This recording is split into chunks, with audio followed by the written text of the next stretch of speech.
Today I'd like to introduce you a lecture, Dynamical Systems Approach to Movement Coordination, with Professor Richard van Emmerik. The objective of this lecture is to present an introduction to the study of the coordination of human movement from the perspective of dynamical system. About a brief curriculum from Professor. I have one in English for you to follow, and I will say in Portuguese. O professor Emmerik é docente da Escola de Saúde Pública e Ciências da Saúde da University of Massachusetts. A sua linha de pesquisa é sobre coordenação e controle do movimento humano.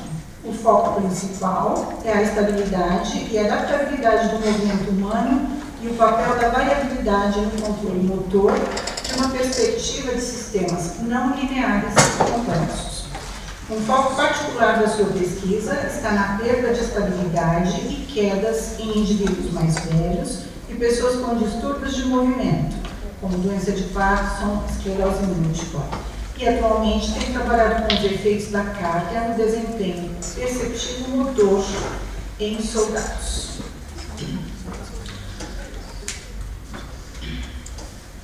As a coordinator of our program, our post-graduation program, the Ribeirão Preto Medical School and University of São Paulo, had to say thanks to Professor Richard for coming and share with us your time, attention, and expertise. I have to say thanks to Professor Richard for coming. And it's related to a process, a thematic project granted by FAPESP, so we have to say thanks to FAPESP and to CAPS, that is a Brazilian a part of our ministry, education ministry, that is responsible for controlling quality of our post-graduation. As you know, the international scientific language is English, so we have some people that can help someone of them that have some difficulties. To everyone, I asked the professor if you could speak a little bit slowly, it is really easier for us. Thank you very much.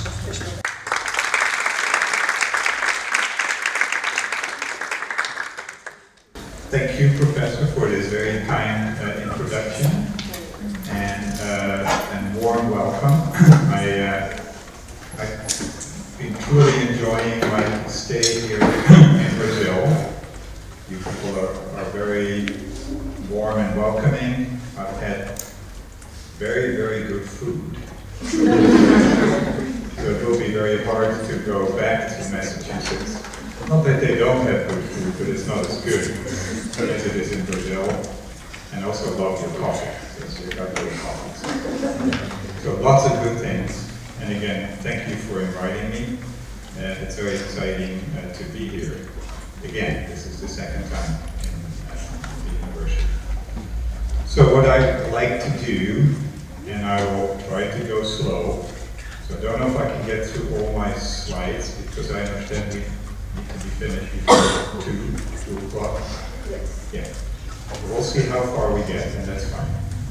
So what I'd like to do is introduce you to some key concepts in dynamical systems, approach to movement coordination, give you some examples of that approach and what it can mean for understanding movement control, especially how it relates to, say, rehabilitation, which is an important focus of my work. So hopefully you will get some of the key messages on that. Before I start, I want to acknowledge my co-worker, Dr. Joseph Hemmel.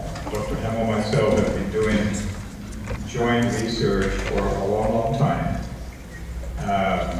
integrating, say, biomechanics and kind of neuromotor control principles.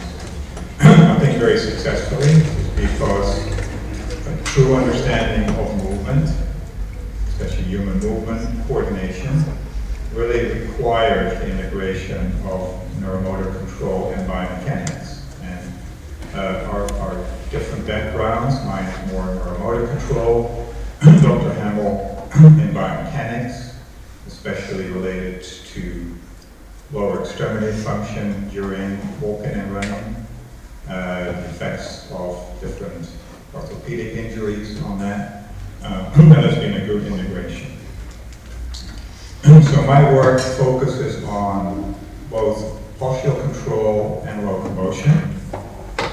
For postural control, we study basic balance aspects, as you kind of see represented here on right above me on top. We study basic balance aspects. Actually, use my pointer here. Can you see this one? Okay. But also how balance or integrates into activities of daily living. Not that on the right, this is something you do every day, but these are challenging conditions where we need to integrate posture control with manual control very, very precisely. Okay? So we're trying to understand that. In fact, the person right here in the middle is one of my former PhD students. He played in the University of Massachusetts marching band. And before, this is Lino, before Lino joined my lab, I didn't think much about marching bands, didn't know much what they were doing, but they're truly athletes. They have to coordinate, regulate a lot of things, not only within their own bodies, but as you can see in these different formations, they need to be very coordinated between individuals. So questions about postural control reflect not just what they're doing themselves, but also the integration with in this case, other individuals. The other area of research is on locomotion, and I'll talk mostly about that. So we study gait in different populations, as was introduced. So Parkinson's disease, multiple sclerosis, also aging. But again, we don't study gait just for gait purposes. Certainly very often we assess locomotion. People are just locomoting, but my lab also is very interested in questions related to what do we do, how do we regulate our gait patterns when we actually carry objects or have to grasp objects. So that's really getting to the integration between locomotor control and in this case manual control. So these are the three different topics I'd like to get into. I might skip a few slides based on time, but I'd like to get a little bit from each. So the first one is some background about understanding movement coordination and adaptation, so some foundations of dynamical systems. What are the kind of fundamental theoretical aspects that we need to understand? The second one is how variability can play a very important role in coordination and control. And then third is addressing that when we talk about coordination and movement control, it's not just the control of our actions, our movements, but really how movements interact with perception. So we call that perception-action couple. So how our movements carried out very often in the service of perceiving things in the world around us. Okay? So that's the third topic. This is something maybe some of you have seen in the clinic. We have lots of people with asymmetrical gaits. What we can do artificially is put someone on a split belt treadmill. And when you first get exposed to a split belt treadmill, you see this. This is a highly asymmetrical gait pattern. Healthy individuals very quickly, within often several trials, will adopt a symmetrical gait pattern. Okay? So the difference, I think, between the left and the right is pretty obvious. Okay? So in the motor control realm, people are studying this paradigm to an increasing degree to see what are the principles what are the processes of adaptation in this case. So how do people really manage to go from this asymmetrical gait pattern to a more symmetrical gait pattern? And one way we can analyze this is through basic stride parameters, right? So we can look at, say, the duration of the swing phase, or the duration of the stance phase, or the duration of the double support phase of gait. And those are kind of shown here. So left swing, right swing, or double support, where both legs are on the ground. So we have obviously different types of parameters related to temporal as well as spatial parameters that could describe this adaptation that we saw in the previous slide.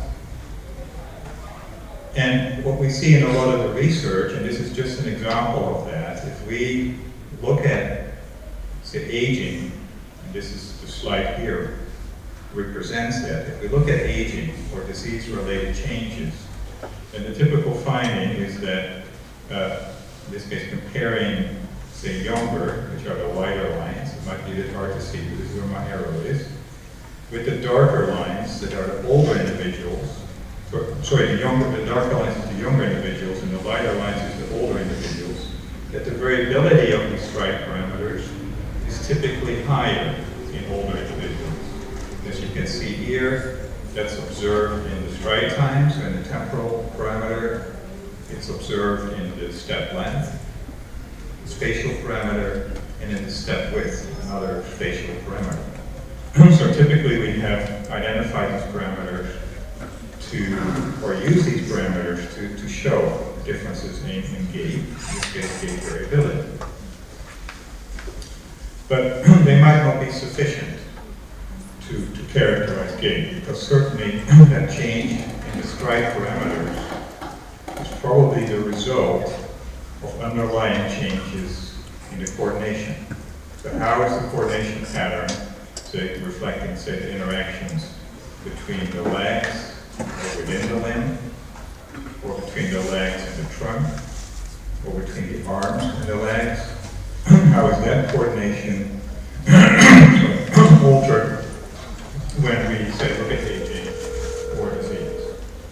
So the dynamical systems approach to movement coordination asks these questions. How can we identify coordination patterns? How can we identify the stability of coordination patterns? And how can we identify change or transitions in coordination patterns? So to get to the issue of transitions, well, we all know that the difference between walking and running, right? If we look at the stride patterns, then the key difference between walking and running is that in walking we have a double support phase, whereas in running we don't. So there are clear differences in how the legs are coordinated. So for a long, long time, people have asked questions about how we transition from walking to running. So walking is a different pattern from running, and people have studied for a long time this transition and asked questions about what are the underlying mechanisms related to these gait changes. So one way of looking at that is, say, you look back at the stride parameters. So clearly, say, you increase gait speed, you go from a very slow speed to a higher speed. We see an increase in stride length. We also see an increase in the stride rate.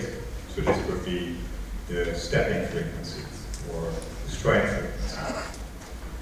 But as you can see on this side here, the stride length has some limitations. It increases rapidly at first, right here, and then it certainly starts to slow down. So there's a limit as to how much we can regulate stride length. And of course, initially, this initial increase in stride length, this initial increase in stride length is very much accomplished by what we call the pelvic step. So the pelvis is very important in helping us regulate increase in stride length, but there's a limit to it. So in this case, stride length might be a limiting factor in terms of how far we can push the walking mode and transition into the running mode. Another component is metabolic energy expenditure. And these are some very classic findings done a long time ago, in the 50s of last century. This is a long time ago. And what we can see here is as a function of walking speed. Again, slow, fast speed. Here we have the rate of energy expenditure. You see certainly that rate will go up in walking, but it goes up non-linearly. It goes up very fast, around the speed of 2.0 meters per second. The same for running, but it will go up less rapidly. So this obviously is an argument for saying this is typically where my arrow is. This is typically where we would see the transition point between walking and running. So this is now based on energy demands, right? That the energy demand for walking becomes way too inefficient when we transition to running. That's the same for all kinds of creatures. This is a very famous slide from work of Hoyt and Taylor, actually from Massachusetts, from Harvard, where they show the same principles now for horses. So these were well-trained horses put on treadmills, trained to walk. So these are the different gait patterns for the horse: the walk, the trot, the gallop. Clearly, when you increase speed, energy expenditure will go up. And we can express it in different ways. On the right here, we express it in terms of the cost of transport. This is now expressing the energy expenditure in terms of the distance traveled. That creates some nice, interesting curves where there's an optimum. So for the walk, there's a minimum energy expenditure. This is typically where horses would select to walk at that speed. This is where horses would select to trot. So that's the next gait pattern at higher speed. And for the gallop, it's a little less clearly defined, but this is where the horses would select to gallop. But the interesting point for today's argument is that the transition typically is observed at these points, where again the walk becomes highly inefficient. That's where you transition to a trot, and where the trot becomes highly efficient, that's where you transition to a gallop. So energy is an important consideration for that. So we've had stride parameters, energetic considerations, but the next one is something that's the area that I have been working in, and that's dynamical systems has provided some important insights in, is looking at the stability of patterns. So maybe another factor is that walking gait becomes unstable when we start to increase that speed of movement. There have been some important insights into this, again, a long time ago. This was the German physiologist von Holst, starting initially in 1939, kind of re-examined in 1973. And von Holst did a lot of research on fish. But this is different locomotor patterns, not analyzing leg movements, but only the movements of the fins of fish. And von Holst observed lots of different things, but in this slide I want to point at two observations. So von Holst identified different types of coordination. The fins could either move in what we call absolute coordination, that you see at the bottom here, where in this case the two fins are moving what we call anti-phase. When one is up, the other one is down. This is actually the dorsal and pectoral fin. It's hard for me to show. It's like these fins. So one is moving one way, the other one is moving the other way. But in the bottom two graphs, those two fins are very tightly coupled, as we would say. They're tightly coordinated. Because as we can see, one peak here nicely matches one valley there. The next one the same, and this is throughout the movement. What's different in the one here, and so that pattern we call absolute coordination. What's different in the middle plot is that those two are still kind of coupled in that anti-phase coordination pattern, but it's more variable. So if we say start We start right here. The valley of this one matches pretty closely the peak of that one, so that's still anti-phase. They're moving in opposite directions. But over time, that is starting to become a little different. So the distance between the peak and the valley becomes increasingly greater. And at some point, what the fish does is it inserts an additional rhythm, an additional kind of stride or swing. And then it's back to where it started. Right there, you're strongly coupled. This is what we call relative coordination. So the two oscillators, as we call the two segments, the two legs, are not as tightly coordinated. There's some variation in that coordination. And that's called relative coordination. Now, these two patterns, typically in my class I would now ask which one do you prefer, but I won't do it. I'll just skip that and just tell you some of the advantages and disadvantages of this. So the absolute coordination is a very stable pattern. You continue to be doing what you're doing. You're what we would call very resistant to perturbations. The relative coordination pattern at the center is a little less stable, but what we found is that it's actually a bit more flexible. That's the coordination pattern that allows you to change more easily from one pattern of coordination to the other. If we go back to the asymmetrical walking, it might be that eventually the relative coordination is a better way to try to symmetrize things rather than absolute coordination, because if initially the limbs are in absolute coordination, you might not be able to change that.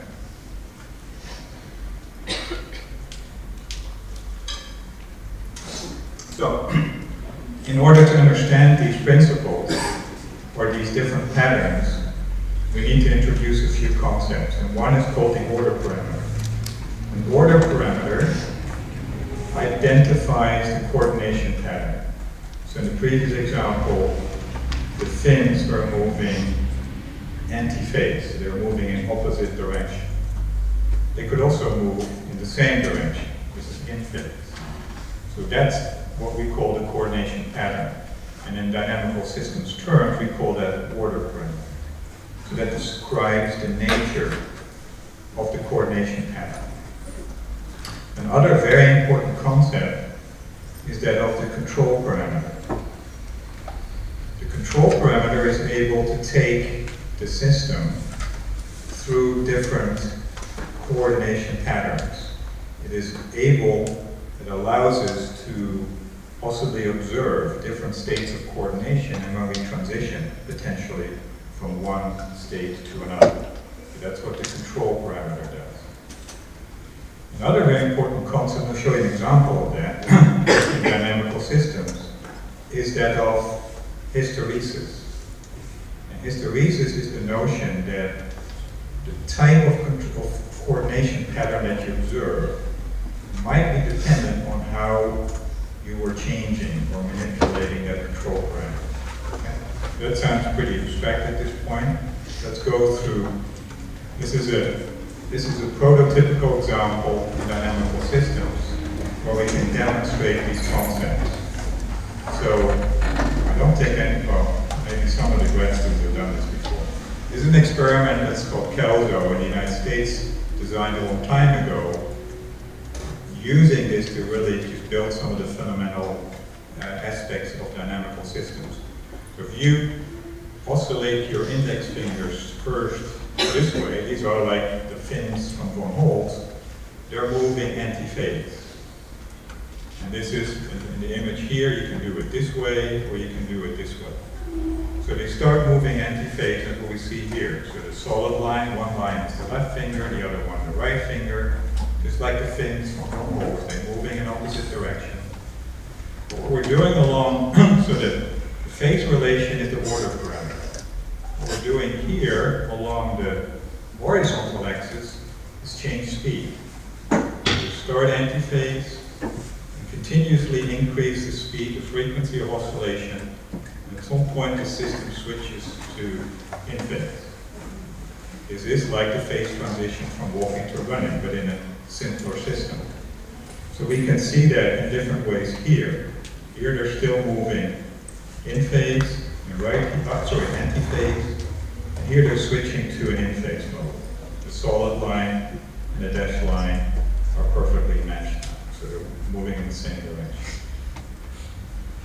We can quantify that different ways through different coordination analysis techniques that have been developed in dynamical systems and I've worked on for many, many years, also in connection with some of the labs, the researchers here. So if we define the coordination as the relative phase, it starts, let's look at this, the bottom one. It starts at what we call 180 degrees. 180 degrees is anti-phase, and then switches to 360, which is in phase. So any phase and in phase. The key notion of this concept is that this is not a linear change. When we increase the frequency, we don't see an immediate change in the coordination pattern. The coordination pattern remains stable. It's resistant to that change. But then at a critical point, we see a transition right here,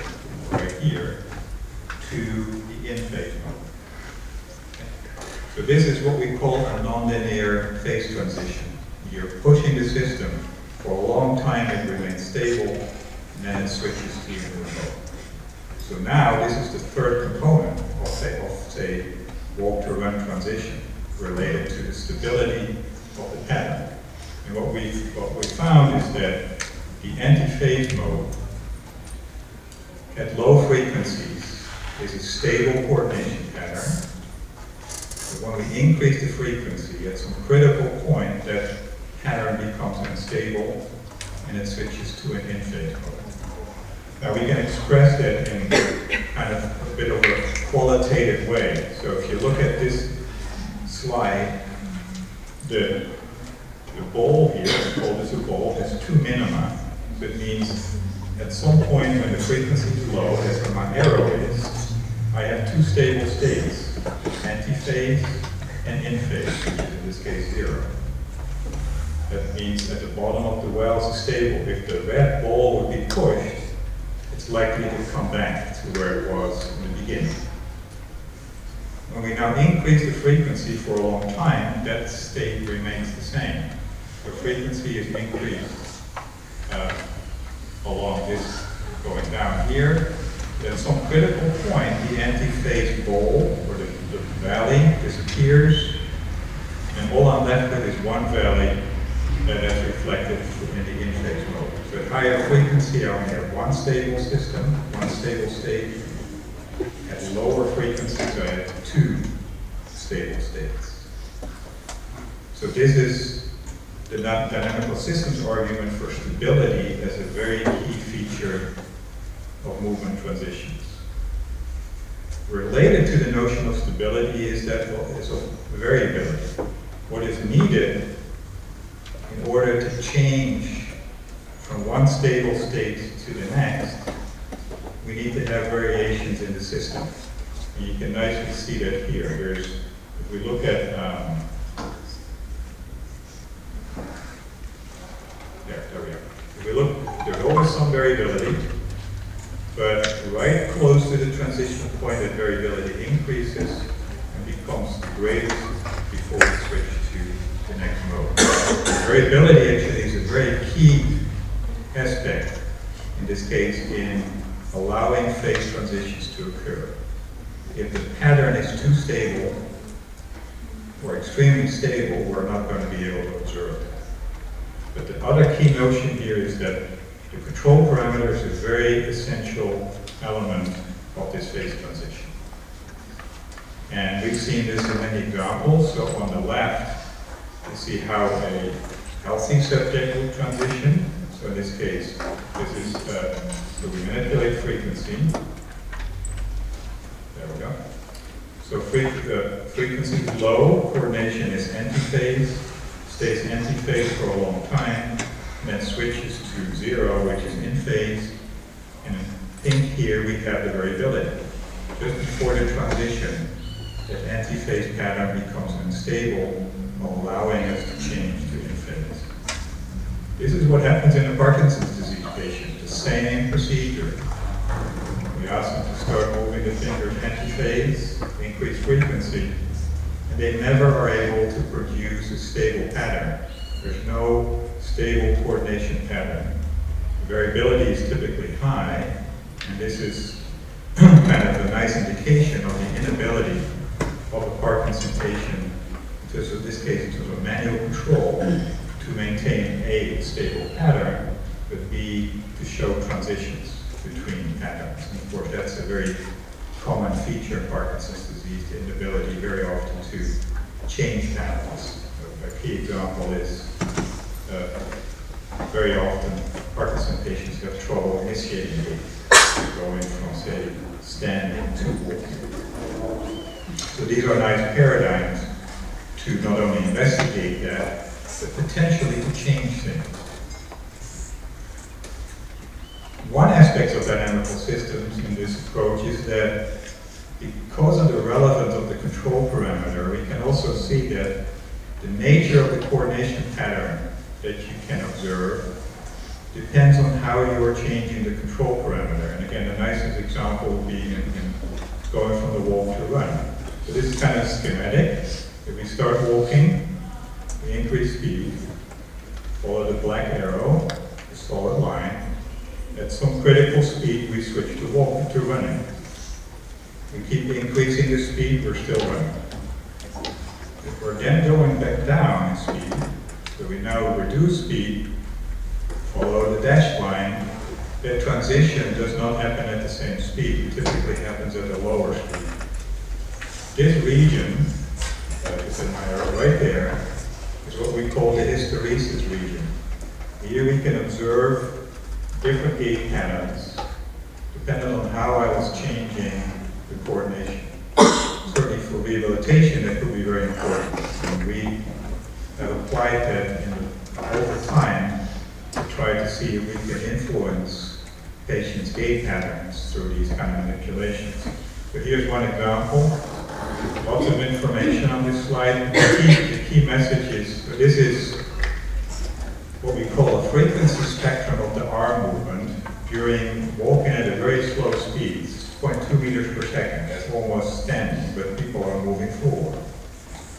And what this peak here shows is the arm tremor. So patients with Parkinson's disease have a typical 4 to 6 hertz tremor, as you can see up in the top graph. When we now increase speed to the one below to 0.8 meters per second, which is closer to their preferred speed, we see the almost disappearance of that tremor. And now we do the same thing. When we now decrease speed at the very bottom graph, we actually see the absence of that tremor. So what we've done through this manipulation is that initial tremor, through the speed manipulation, we actually were able to reduce that tremor. A nice example of hysteresis, because what you observed at 0.2 at a very slow speed depended upon how you were testing, checking out.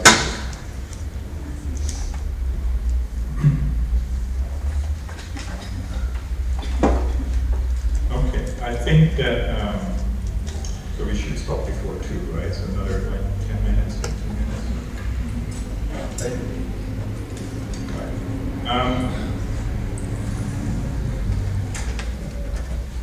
So let's get into this, and then we'll probably skip the last section.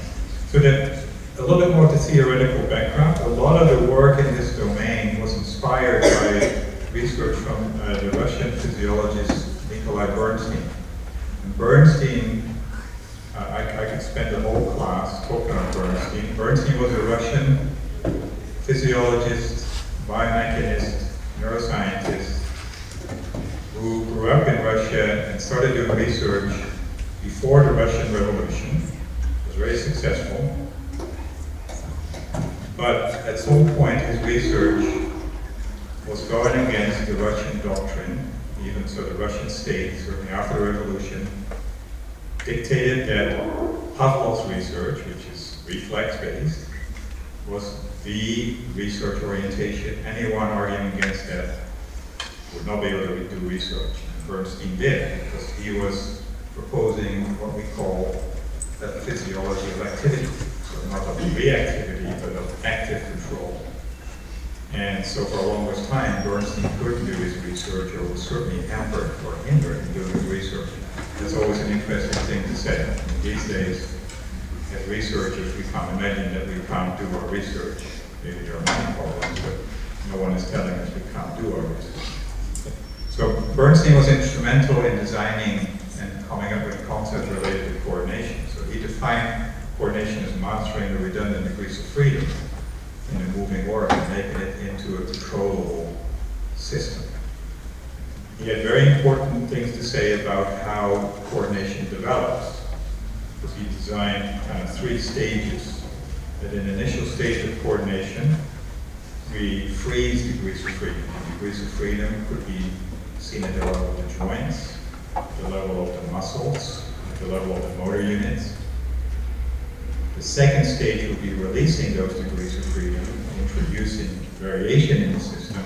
And the third stage would be using those degrees of freedom effectively in terms of interacting with the environment, using gravity, using reactive forces.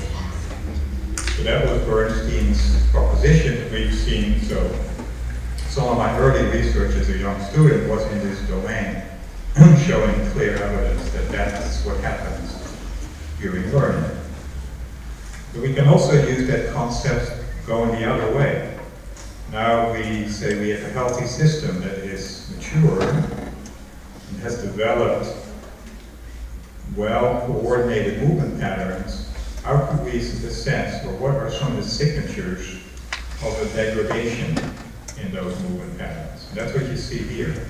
This is what we call the loss of variability or loss of complexity idea. So now we're going the other way and say we have a system at some point that can effectively utilize all its degrees of freedom, but over time you might lose some of these. So don't take this slide literally. We're not losing joints, although we could, but in this case we're talking more about the control.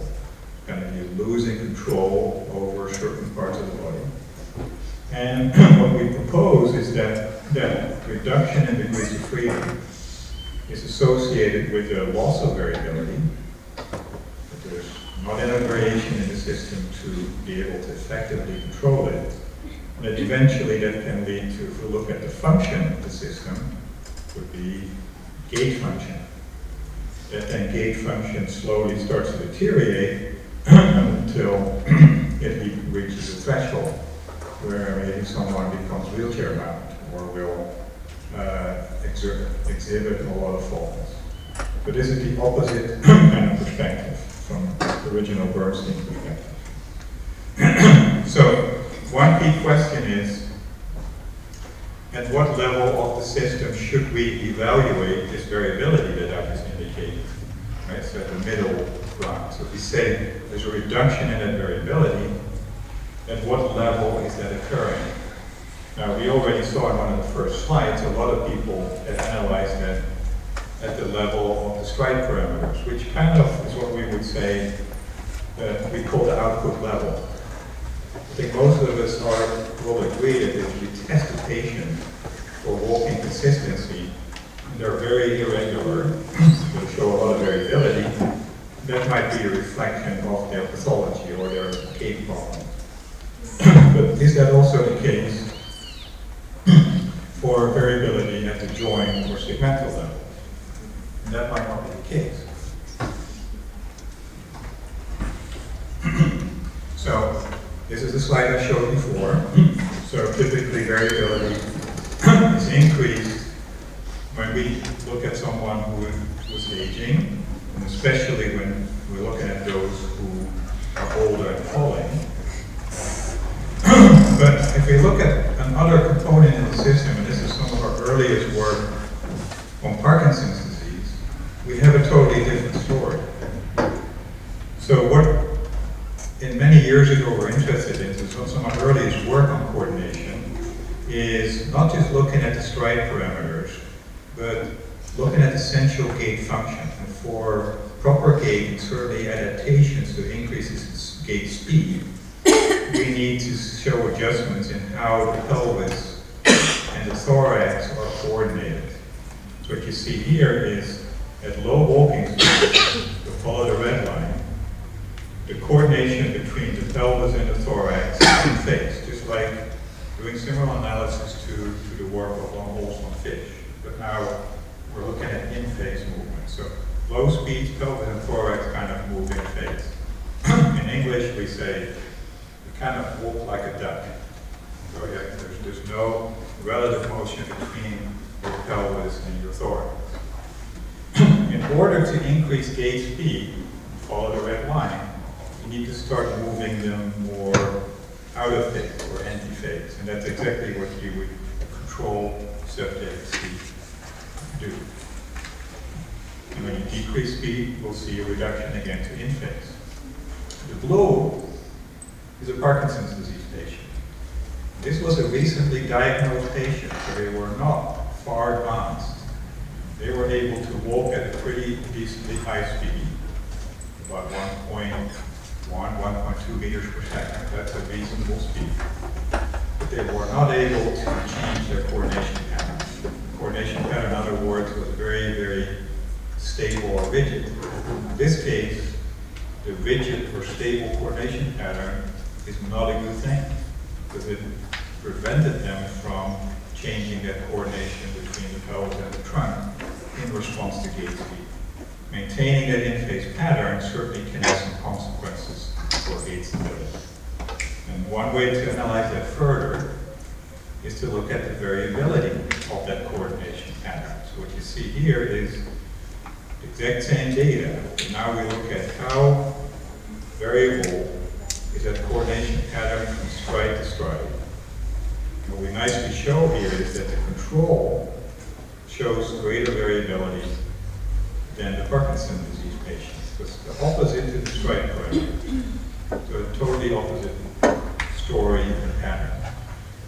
So coming back to this, when we ask the question about variability changes, we need to ask the question, variability at what level? Because the stride parameters can give us a very different story compared to the coordination patterns as we show here. And that's kind of summarized in this slide. On the left, we see the ability, this is now at the group level. The ability of the Parkinson group, here PD, to change pattern as a function of speed is less than the control. The variability of the Parkinson's disease group is less than the control. And interestingly, in this group now, there were no differences in stride parameters. So the stride duration variability was not different. So if you just focus your analysis on stride duration, you would say these recently diagnosed patients have no issues. But doing the coordination analysis certainly showed that there were already changes in the way they controlled and coordinated their gait.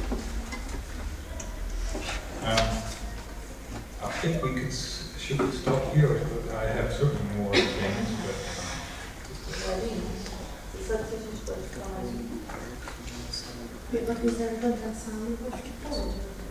I think we can stay here for more 10 or 15 minutes. 10 or 15 minutes? Yeah, okay.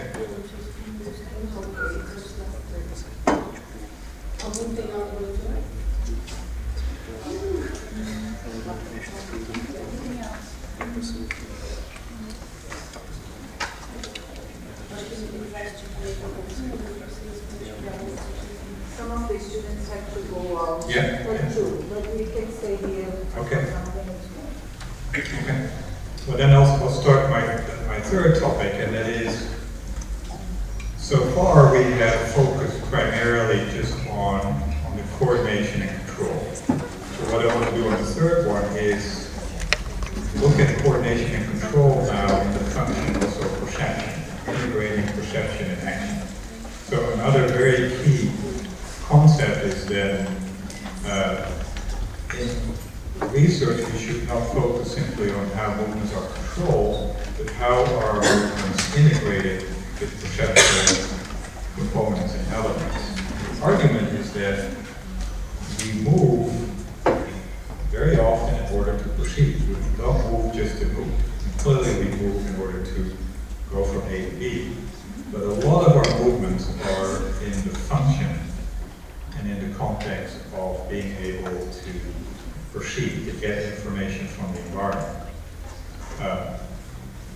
One of the key researchers in this area, Michael Turley from the University of Connecticut, used to say that when it comes to visual perception, we don't just perceive with the eyes. The eyes are not our only, the eyes are a visual organ, but in terms of the visual system, our entire body is a visual system. We perceive with our eyes, with our head, with our trunk, and with our feet.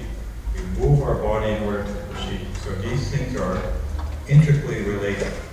So not all movements are made just to move. A lot of our movements are made in order to proceed. And that's what we kind of like to show with the slide here. That these two very often are intertwined, as it's called in English. Intertwined meaning perception is directly has its impact on movement, but how we move certainly will have a great impact on how we proceed. And I am going, so some of the areas of research in this domain tries to link directly through variables, perception and action. One of the key researchers in this area was David Lee, who designed what we call the notion of time to contact, or tau. And tau is an optic variable that directly specifies, say, our point of impact, or we, in this case, this is not we, this is, say, a bird catching fish. This bird needs to control the closure of its wings very precisely. If the wing closure is too late, the bird will be food instead of the bird eating. If the closure is too soon, if the closure is too early, the bird might not be able to adjust its pathway to catch fish, and it might still die because it's not able to eat. Right? So that in this case, the integration between wing closure and its approach to the water is essential. That's what we call essential perception action system. The wing closure is going to be essential in terms of the timing of that. And what David Lee contributed greatly to is giving us an understanding as to how birds and how humans do this, because a lot of this has to happen on the fly, literally on the fly. So the question is, to what degree is our brain involved in this, or to what degree is our visual system in and of itself actually smart to perceive that timing of information? So this came from the visual world. We have used this information to actually investigate posture control a little differently than purely looking at the oscillations of posture while standing, which are very important because they certainly will indicate potential issues in patients, right? So typically we measure the body center of mass or the center of pressure at the bottom of the feet. Those are important postural variables. Then greater movement very often indicates some balance problems. There's no question about that.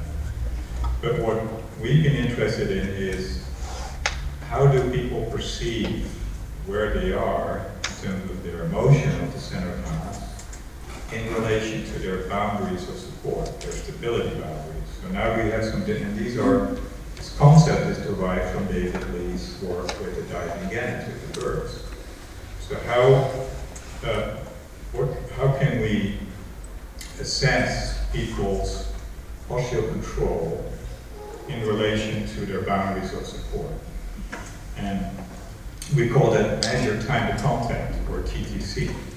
And so we can use time to contact of based on the current position, let's say this is the center of mass position, to the different boundaries of support.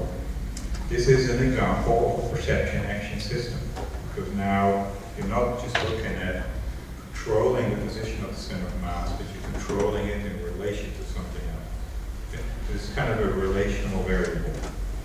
And without going into this would be an example of if we're standing, the red is the anterior boundary, the blue is the posterior boundary. This shows in normal standing how that might fluctuate.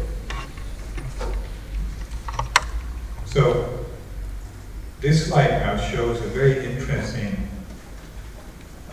reversal of interpretation of possible changes in the postural control of people with Parkinson's disease using different analysis methods. So on the left, we use a traditional measure of postural control that you will see in a lot of research. So back to this. So we analyze the oscillations of the center of mass and the center of pressure. And again, we would typically say the greater those oscillations, the greater the sway, the more reduced, the more challenged the balance is. And that's certainly what we find in this slide. So here we have in green Parkinson's disease and blue controls at different postures. The center is upright standing. This is a maximum backward lean, so we ask patients to try to lean backwards. I won't do it too far, I don't want to fall over. Or leaning maximally forward, so different postural perturbations. You see what's expected. In all cases, people with Parkinson's disease show more postural sway, the green lines than the blue lines, control. But now when we go to time to contact, we see a reversal. The controls show more variability in the time to contact than the Parkinson's disease patient. So this is a measure that includes perceptual elements. So how are they controlling their center of mass or center of pressure, because that's the same findings, to that boundary. And one can argue that if there's more variability, there's maybe more adjustments to that. And then the control actually is maybe more aware of that boundary. That would need to be further explored in different experiments. But what's interesting here is that a measure that takes into account this integration between movement control and the perception of, in this case, boundaries, might give us some different insights into what's going on in the Parkinson's disease patient. I have one more topic. People ask, could you please do this? What about this? A little less than 10 minutes. So this is the last one. And this is work that primarily originated with my colleague Joe Hemmel. He's done a lot of work over his career. He's retired, but he's not. He's still working in our department. Travels all over the world, including Brazil. Joe was recently in Manaus at the biomechanics meeting, right? And but he has a long established career history in investigating running, locomotion, especially doing research on shock attenuation. Of course, is a hot topic in running, especially with issues related to running shoes, or as we saw actually at the pint of beer night, right, in terms of barefoot versus non-barefoot running. I won't get into this, but Joe's done a lot of work on this and trying to understand this. And what we clearly see is that obviously people absorb, they attenuate impact differently under different conditions. The key, and you see some of those examples here. For example, clearly we're able to absorb the 6 to 8 G impact at the level of the foot down to about 1 G's at the head. And that's what we need to do. Okay, so it's shown here and it's shown there. The question is, how do we do that? And obviously it is through reorganizing and integrating our degrees of freedom in different ways. We use our system here to absorb that. But the big question is how. From all of the early work that people done in this area, the assumption is we reduce that impact, that shock, because we want to stabilize the motion of the head. That seems natural. I mean, that's a reasonable assumption. But it's never really been shown that to what degree this is happening. So in our latest work that Joe and I did, we reversed the question. We said, well, why don't we do an experiment in which we actually change the requirements of head motion? So you can see that in this slide. So we had people wear a pointer that they would need to keep within boxes of different sizes, ranging from very easy to getting harder and harder and harder. These were, people were running at different speeds doing that. So this was one way for us to now control the perceptual parts. If we have different perceptual tasks, how are people really adjusting to them? So this is also on the results. So when you go from we express the box size in terms of visual angle. So this is a large box size, and smaller, smaller, smaller. So clearly people are able to reduce their oscillations of the head up to a point. And in the smallest box size, they were not really able to keep it within the box size, but clearly they're reducing head motion even compared to this and to that condition. So they're doing the task. They're trying to minimize head motion. So what we're interested in is to see how different parts of the motion profile, in this case the head, in this case the head acceleration, would change under these different conditions. So what we see here is the slide of the graph of the head acceleration. This is still the signature of the impact. So this is kind of the passive impact. So this is a higher frequency peak. This is the active acceleration of the head. So this is what we control. This is something we can't really control. This is the one we can control, potentially through different coordination patterns in the body. Okay? So that's what the acceleration at the head looks like. Lots of information on this. On the left is tibial power. So the different conditions had no impact on the acceleration. So we had accelerometers on the tibia, an accelerometer at the head, different visual conditions because they were running at the same speed. The different visual conditions had no impact on the tibia, which you would expect. The impact is still the same. So when we look at the active peak in the head, that reduces systematically. A lot of data, but here at the bottom is the lower, the smaller box, the higher head demand. They systematically reduce the head acceleration in response to that task constraint, to that task demand. And here we see that in terms of shock attenuation. This is what we call an attenuation diagram. The gain would mean the total opposite to what we expect. In the gain, we see more acceleration at the head than at the leg. So what we want to look at is the attenuation, and we clearly see a greater attenuation, say at the smaller box sizes, at the more demanding visual task. Now the way that it's done, and this is a busy graph, is through all kinds of adaptations in different parameters. For example, just to show you a few, this is a change from the large box size. This is the start. The large box size is easy. You don't really have to do anything. For example, here it shows we increase deflection and toe off once things get harder. There's very discrete changes that we see the body do in order to deal with this increasing head stability demand.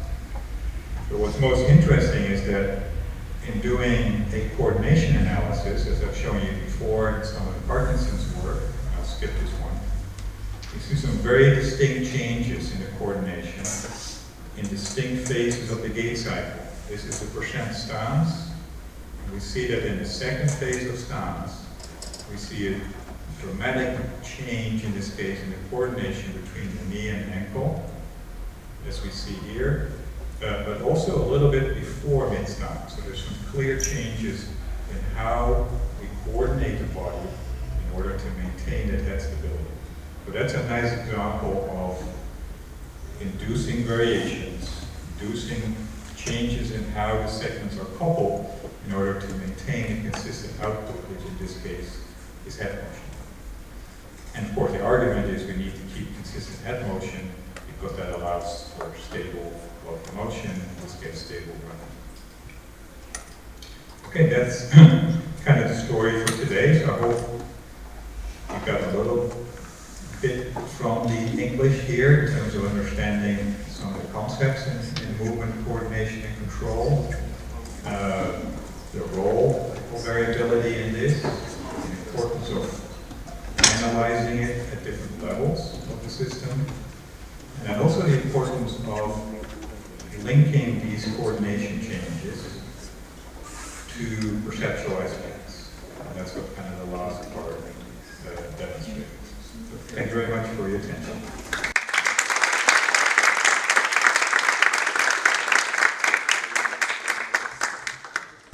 I have a question. Yes. And I studied Duchenne muscular dystrophy, right? Yeah. And they usually fall. And I would like to know what your opinion about trunk and the pelvic, low in phase or not in phase, or no phase when they fall. What do you think? I think that would be, if it has not been investigated, it would be a great area for research. So, well, so you are welcome. I guess I invited myself. Yeah. So the question will be, what do we? Because that's not my area. So what do we know about?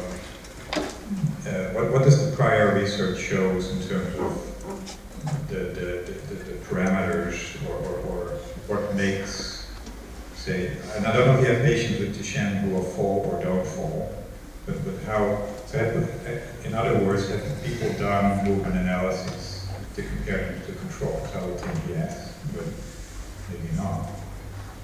So have people done gait analysis in Duchenne? And what does the gait analysis focus on? Mostly, as I showed, maybe stride parameters? I think focus on the corpus, right?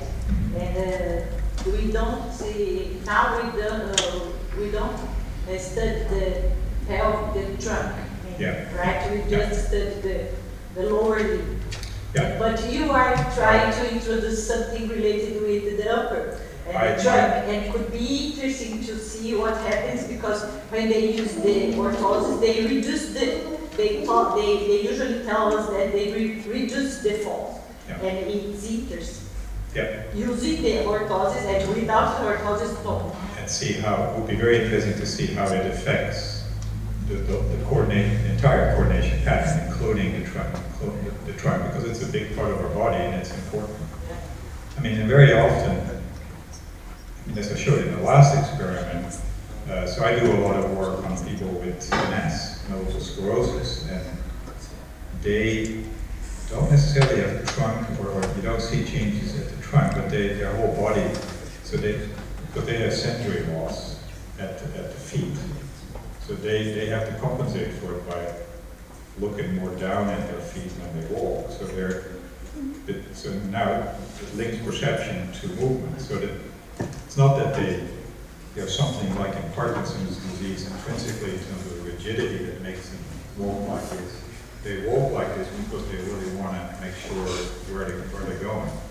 But that can impact the trunk movement, it can impact the coordination, can impact the lower extremity patterns.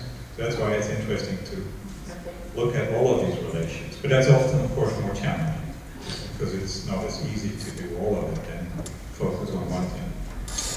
But I think it's an interesting problem. Yeah. Thank you very much. That's okay.